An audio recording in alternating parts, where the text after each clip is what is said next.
Welcome to a lesson on multimodal teaching and learning by Gail Morong. Today's classrooms are places that's just full of diversity. There are many types of diversity, such as gender or race or ability. Of importance to educators, there are many different kinds of intelligences, as well as there are different learning styles.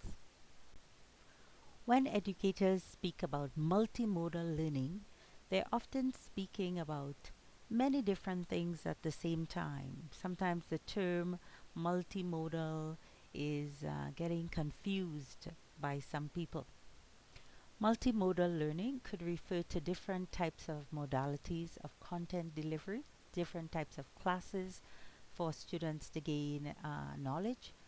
It can also refer to different modes of information acquisition and output, different ways for students to acquire knowledge and to retain it and show others what they know.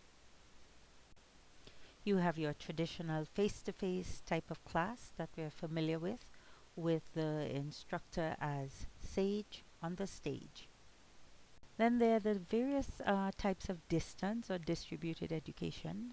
Some of the examples of these are like online PACE cohort classes, independent web-based, independent print-based types of online PACE cohort classes are very similar to face-to-face in that it's a group of students who start the course at the same time, follow a schedule, interact with each other, but they're doing it all online at a distance.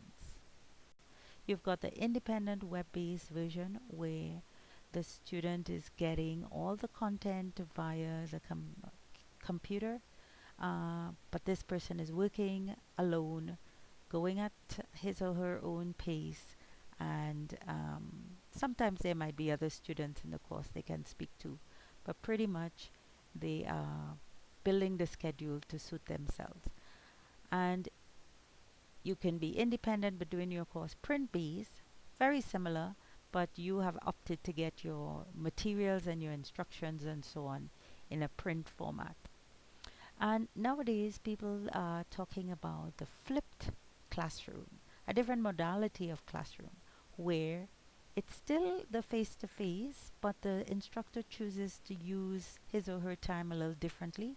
A lot of the work is done uh, up front, where the student reads the text, the student views videos, does activities, and when the student comes to class, then the instructor spends the time not delivering content but helping the students with their assignments, answering questions. They do team discussions, things like that with the time that they come to class. Very similar to the blended model where you have some online, some face to face, and you can even have a blended program where perhaps a whole course is offered face to face and a whole course is offered online. And together, these two modalities make up the whole program. And something very new, people are hearing the word MOOCs, Massive Open Online Courses. These courses are pretty much like the PACE cohort courses, but they are massive. They've got hundreds of thousands of students, sometimes people from all over the world taking the course at the same time. They're free courses. Some people take them for credit, but very often you just take them for the learning, not for the credit. Another modality of course. But basically, what we want to do, it doesn't matter what modality we offer a course in, we want students to gain knowledge and skills and attitudes specific to the course that they are taking. Learning styles refer to the ways in which students acquire or receive knowledge, as well as the ways in which they retain or remember knowledge. And there are three major types of learning styles: visual, auditory, and kinesthetic. In visual learning, you can have visual linguistic, where students like to see words or they like to write words. You can have visual spatial, where they like to see maps and diagrams, drawings, spreadsheets, etc. You have your auditory learners. They like to listen to the human voice. They like to hear stories, lectures, podcasts. And then you have your kinesthetic learners who like doing things. They are the hands-on people who like to do practical activities. Another type of diversity is Howard Gardner's multiple intelligences. And basically, he says that different students come to classrooms with different types of intelligences, not just word intelligence, linguistic intelligence, or mathematical intelligence, as we tend to assess in higher learning, but there are many ways that students can show us what they know. For example, some people might be music smart, they may be people smart, have good interpersonal skills. So it's very important as educators that we develop assessments that allow students, multimodal assessments that let students show their various types of multiple intelligences to us.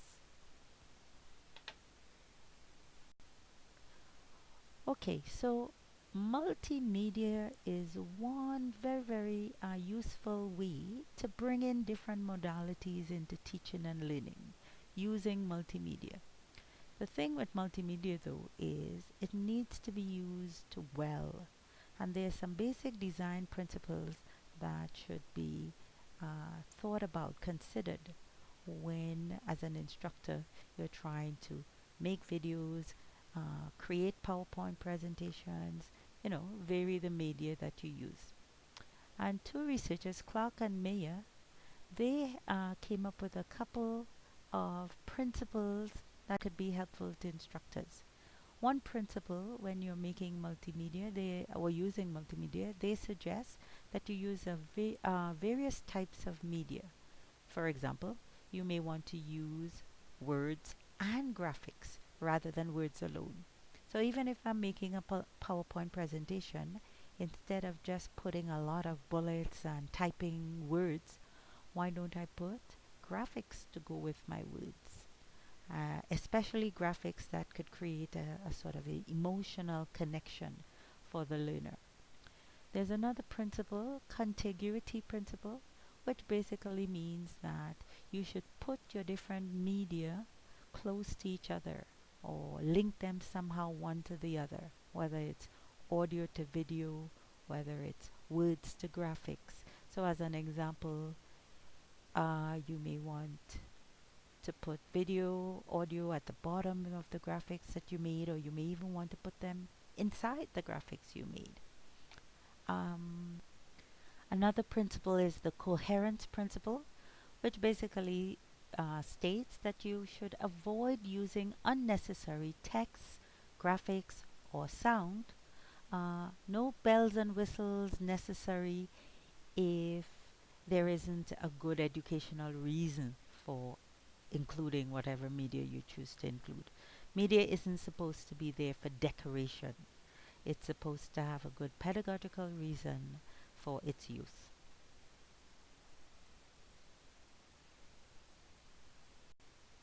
One last principle that I'll mention is the personalization principle, which says basically that you should use images, media, examples that are familiar and personal to your students, to your audience. And when you're making media, try to use a conversational style. Address your students directly. Try to speak to your audience. This is something that marketers know very well when they make ads. They're trying to reach out to a particular audience and evoke certain emotions with the choice of media that they use. Whatever multimedia, whatever technology you use as an instructor, again, very important, it should be for sound pedagogical reasons. It's not decoration. You're not just putting, you've got to put a video, an audio, or graphic in everything that you do. No. What could be some of the pedagogical reasons I'm talking about? Well, you might be using your media to gain attention, to do direct instruction, to teach a concept.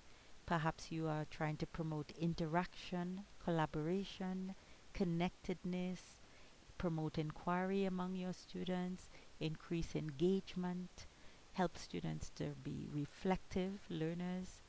You're trying to promote high level thinking, problem solving. Maybe the media piece is simply to uh, give the students a lot of practice, and perhaps you want to encourage research, which is why you gave them some media to make. Or so educators can use multimedia for delivery of the content, the information students need to learn. You can use multimedia for your various learning activities that you present to students to help them gain the knowledge they need to gain.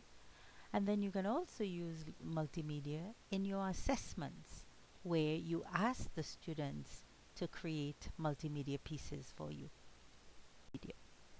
Now, there are many benefits to getting students to create multimedia as an assessment. Very, very good pedagogical reasons for doing it. You will be encouraging them to research, because if I say to you, you need to make me a PowerPoint presentation on a particular topic, the student has to go and research the topic. Then they have to actually think and write and plan their script. You can't just go out and make a video without storyboarding and figuring out what you're going to say. The media has to be saying something, teaching something. So then there is that part of the creation. Very important skill for the student. And then they have to design. So there's this creative aspect to it. You're getting them to make a video or make a PowerPoint presentation or create a Wordle, or and then the design component again. Lots of decision making, lots of choices goes into that. The new Bloom's taxonomy actually has creating anything at the top of its pyramid. So creating a multimedia piece is considered to be one of the highest order skills that you can get a post-secondary student to do. It's not down at the bottom in the area of rote memory, but it is creating something new.